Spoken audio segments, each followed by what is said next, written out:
Welcome to the second season of Circus Whispers. Thanks for listening. My name is Maaike van Langen and I'll be your host.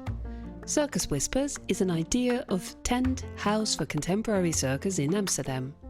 In this podcast, I interview circus makers that participate in the residency program of Tent called Makers for a Week.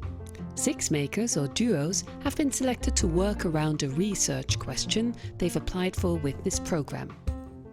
There's a small showing after this week, but first and foremost, it's a space where circus makers can try out something new without the pressure of an end product.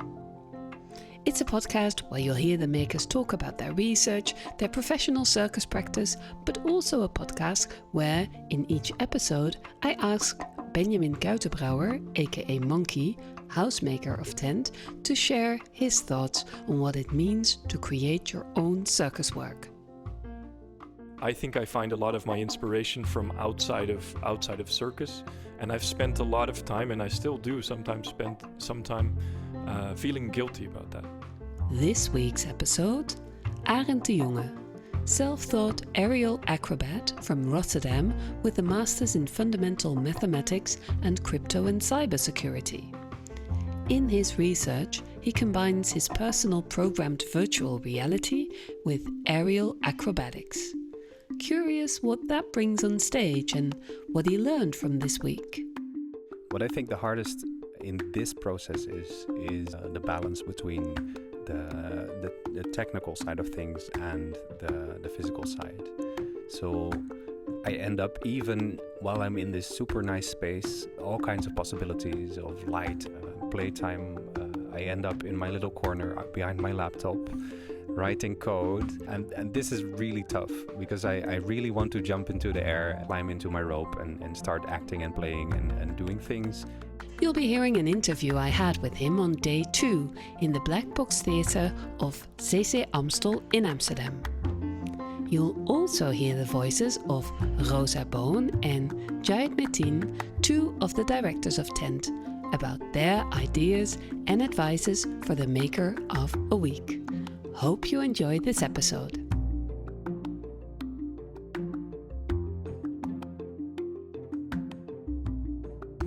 Why did Tent create the Maker for a Week program? Rosa explains.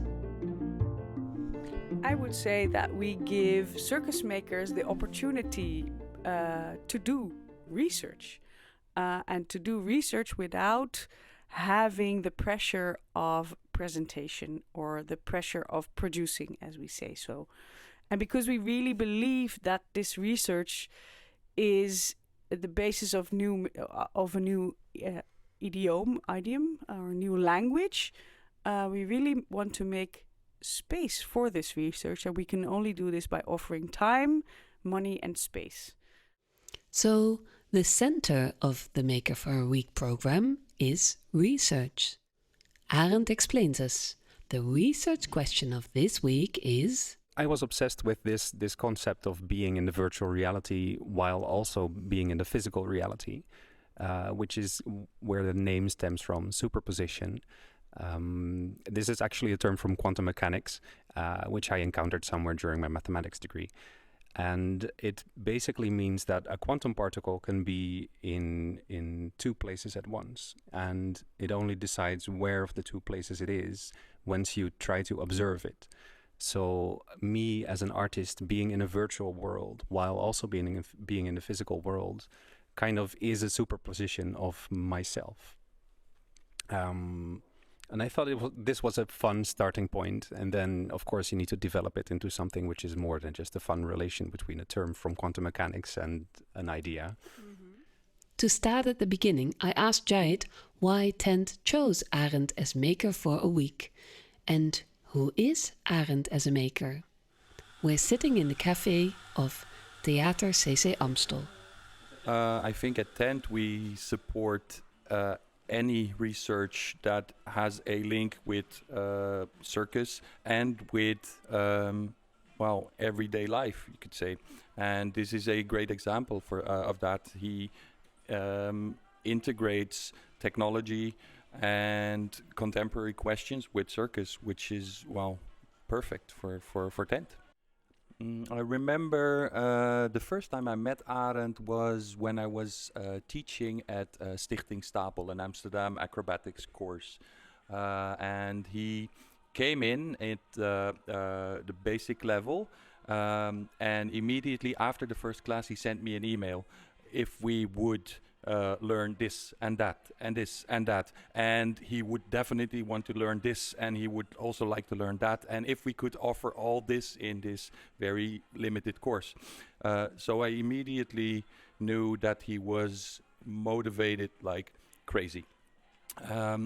I replied the email with like, okay, this is a partner acrobatic class, very basic, very step by step, and this is the system in which we teach. So no somersaults, no aerials, no Chinese pole. Sorry, but please stay at the class. But from that moment on, I noticed how driven and how motivated Arend was in everything he did. And I gradually saw him develop himself into a real circus artist. And when he applied for Maker for a Week, I thought immediately that we had to support him and give him the opportunity to develop even further. The freedom the makers get in this week is fantastic and mind-blowing, but also sometimes a bit frightening. Jait has some advice for Arend to tackle these challenges and also what he hopes Arend will take home from this week. First of all, I hope that the act that comes out of it will be successful and that he will perform for as much audience as possible. I would say focus, because the way he creates, it contains many aspects. There's a circus technique, there is rigging, there's light, there's sound, there's VR, there's cameras, there's computers, there's so many elements that makes it complicated. So that would be my advice. Try to keep clear what your goal is and gather the elements that you really need for reaching that goal.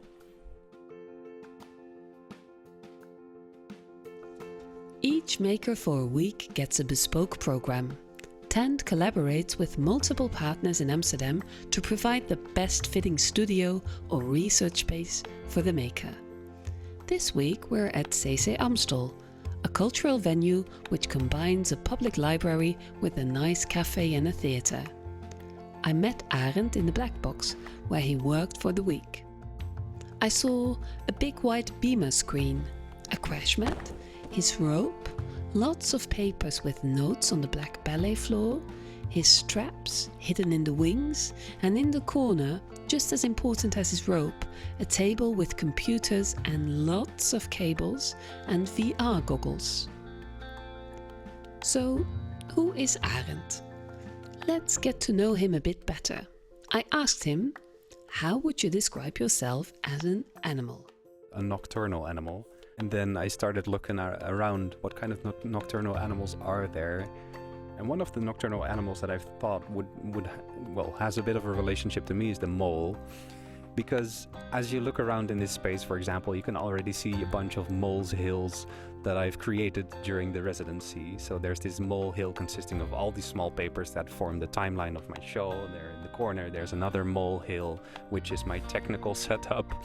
And you haven't seen my dressing room, but there's also a mole hill consisting of clothing.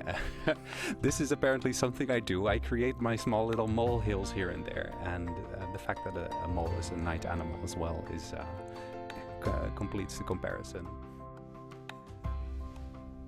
These moles' hope made me think of an advice Benjamin Kuitenbrouwer has for the Maker for a Week. It's something he would have liked to learn earlier in his career and that he likes to share with other makers. One of the things that I would have liked to have known, how differently we all get inspired and how differently we all fuel our work profession, our making process. I think I find a lot of my inspiration from outside of circus, and I've spent a lot of time, and I still do sometimes spend some time feeling guilty about that, or like feeling bad about not finding inspiration in movement per se, but I've always felt that I should have gotten my inspiration. I should get my primary inspiration and motivation also from moving, and I don't actually. I get it elsewhere. I get it around. I get it from a lot of stuff that I lay around in space. Something that we also, like, people mock me for. But my studios are full of stuff, and I've often felt that I should be able to create with less stuff, or I should be able to create purely as an acrobat. And I think I'm starting to be okay with not taking that path as a maker. And I would have actually liked to know that a bit earlier. This advice is something that Arend has seemed to have incorporated by himself in his pursuit of his career, because he did not follow a regular path to become a circus artist. Quite the contrary. I started with a lot of different things. I did mountain climbing, I did hockey, I did sailing, a lot of different disciplines that I all thought were super fun, but it didn't really stick with me. So I was just searching and looking around, and at some point I found partner acrobatics as just an amateur course. And this stuck for a little longer, maybe a few years, until a friend in the circus world introduced me to aerial rope, or actually aerial silks. And that's when it all started to click together, because by the time I was already studying math, and I was kind of interested in how rope as a mathematical object would be studied, and also climbing came back, which was one of the big ones from before. So all these things started to click together, and then it also allowed for the performance side of the discipline to come into play, which I used to do as a classical musician. I still play classical piano, and I was performing as an opera singer. So all these things started to click together when this person showed me the ropes, basically. So that really was the moment where I was like, we're gonna do this. And now we're here. Let's hear more about his concept and research to combine the virtual world with the physical world through circus. This show that I'm making is taking a bit of a fun mathematical way to look at the rope. I'm gonna try to explain you what I see as a mathematician when I'm doing this. I don't think I'll succeed in telling the story, but this is like the ground layer of the story of the show. So the idea that I had was to create a virtual world which would help me explain my mathematical idea of how the rope works. So it's changing a bit here and there. I'm trying to use sound, for example, in the virtual world to help communicate what I'm actually doing, so that if, for example, I bend a leg, you hear a pitch get higher, or there's also a part where I'm on the floor to explain this concept, because I know it's a lot to comprehend. So there's going to be a scene where I'm doing handstands, and the virtual, not necessarily the virtual world, but there's an algorithm I wrote which is identifying which type of handstand I'm doing. So all these kind of little snippets of technology have to be explained and shown in the performance. And eventually this helps to explain this silly mathematical way of looking at an aerial rope I have written down for myself. But what do we see? It is me as the circus artist that's wearing the headset, and the audience will be able to see into my virtual space through a virtual camera, basically. It's circus, virtual reality, and mathematics, basically. I was kind of obsessed with virtual reality as a circus discipline, which started when I realized that if you put a virtual reality headset on, you can't see a damn thing in the real world anymore. And this is super interesting, because working blindfolded in a rope is a whole new discipline. At first, I found it a bit hard to follow. As a frequent visitor of performances, I've experienced some performances where as an audience member I wore VR glasses to create a whole new experience.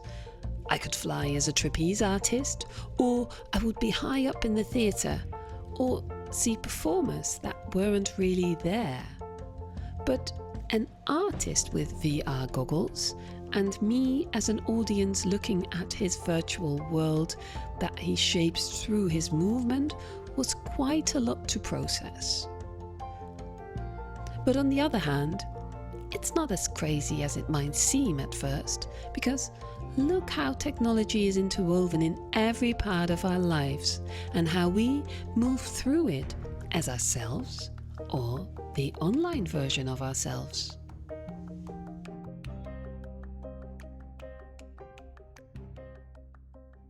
I think we're so obsessed with creating new technologies to solve problems which are super minor, and we end up in all these situations where it's just working against us. You can think of the smart lock on your bicycle, which doesn't work because your phone battery is dead, or the smart lights in your home, which now means that every visitor you have needs to download an application to do the lights in your house, even if they want to just go to the toilet. You know, we're so obsessed with creating more technology, and I took this obsession to create a show which is packed with these kind of technologies which don't really solve anything except for the thing I hope to explain. And this other look on virtual reality is important for our future as well. That's why Arend has specific ideas on the audience he likes to attract. I think it would be really nice to have a bunch of young people in the space to show them what virtual reality is all about, because I think they will be the ones to have to find how they want to behave and relate to virtual reality applications. And then also there's going to be a bunch of people who will have to make the policies for when or where virtual reality is okay to be used and where it shouldn't be. All these people need to start having their own internal dialogue, and I think that's the kind of people that I want to attract.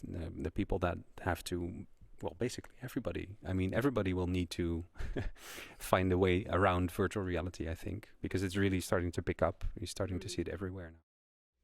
And from the more theoretical to the more practical, what does a day of a maker of a week look like?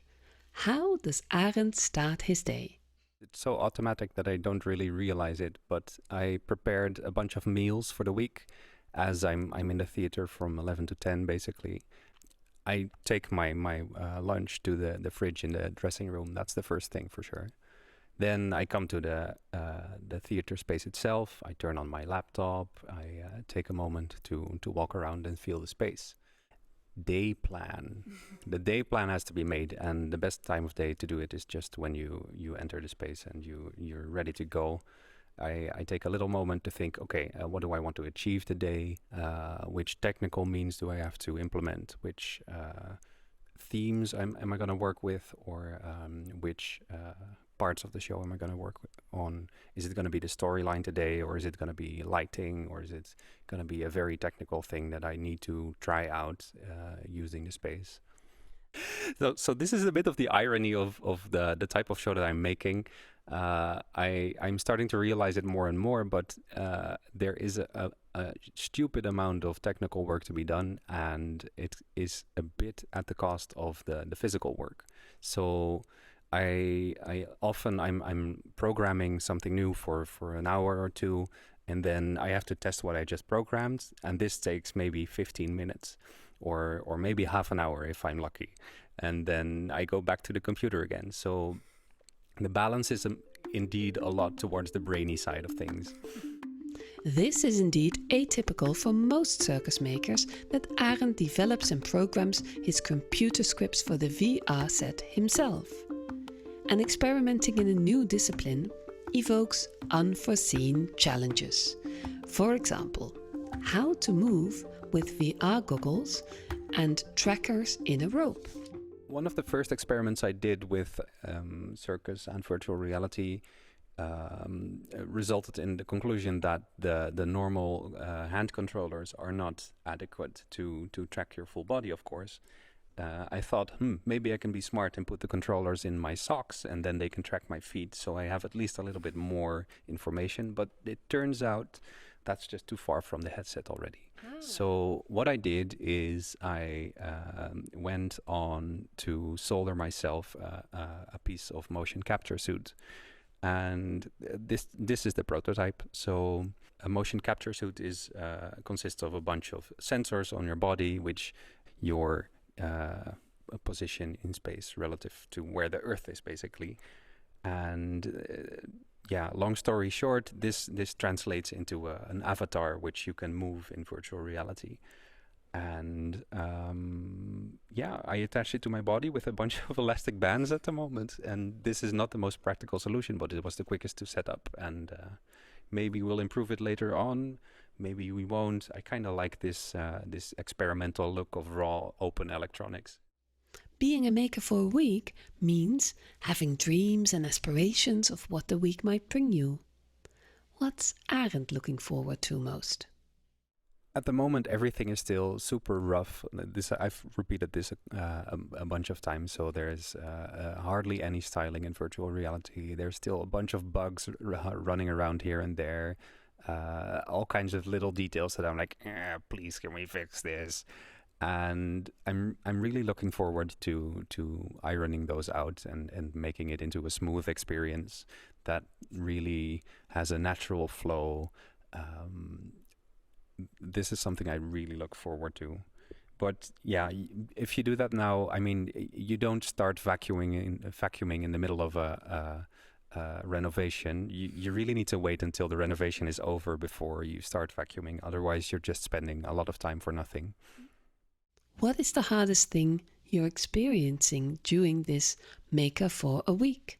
What I think the hardest in this process is the balance between the technical side of things and the physical side.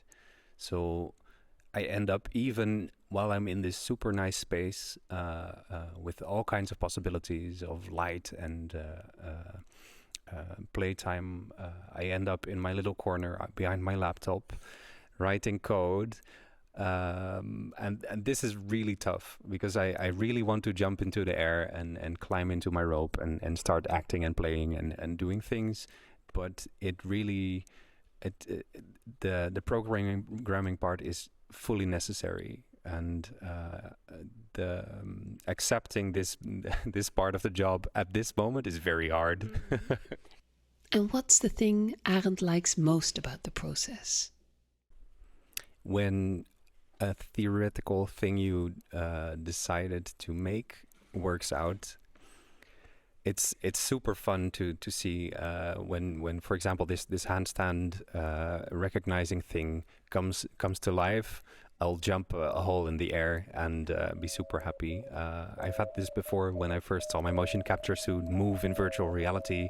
I was almost tearing up because it's just, it's crazy to see what happens, and the possibilities are so much fun to look at. I really like this part.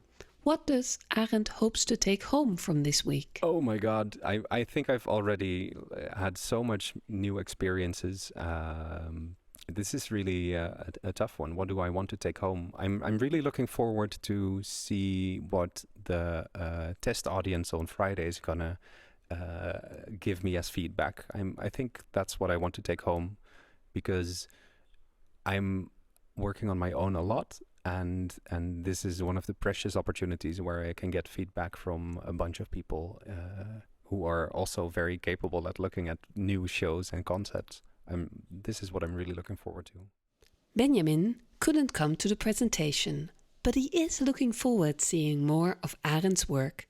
This is why. Exciting to me about Arend is that he has this very sort of digital programmer other background that he combines with his circus world, and then on top of that he has another background of a more varieté-like circus artist as well, that he combines into something that sort of ends up somewhere in between where tent is. So yeah, to me those are exciting observations, and I'm looking forward to seeing more of his work. Research and experiments can get messy, and you'll never know beforehand what the result will be. But Arend puts it in such a catching and visual way. You don't start vacuuming in the middle of a renovation. You really need to wait until the renovation is over before you start vacuuming. Otherwise, you're just spending a lot of time for nothing. I'm sure Arend did not spend his time for nothing. It's been a riveting week with new circus paths discovered and new interdisciplinary connections made. I'm curious to see what will happen after this week with this research. And I'm also curious which other research projects I'll encounter. In 2 weeks, you'll hear the next Maker for a Week, Jam Shenanigans. This was the 2nd episode of the 2nd season of Circus Whispers. Please subscribe to be the first to hear the next episodes. Thanks very much for listening. Circus Whispers is a production of Tent House for Contemporary Circus, hosted, produced and edited by me, Maaike van Langen. Big word of thanks to Arend de Jonge, Benjamin Kuytenbrouwer, Rosa Boon, Jayed Metin and the team of Tent. The makers of a week in 2022 are Arend de Jonge, Jorga Lok, Havi Krop, Jam Shenanigans, Maria Madeira and Petra and Felix. Tent is supported by the Amsterdam Fonds voor de Kunsten, Dutch Performing Arts Funds and Prins Bernhard Cultuurfonds. More info via tent.eu. Circus Whispers.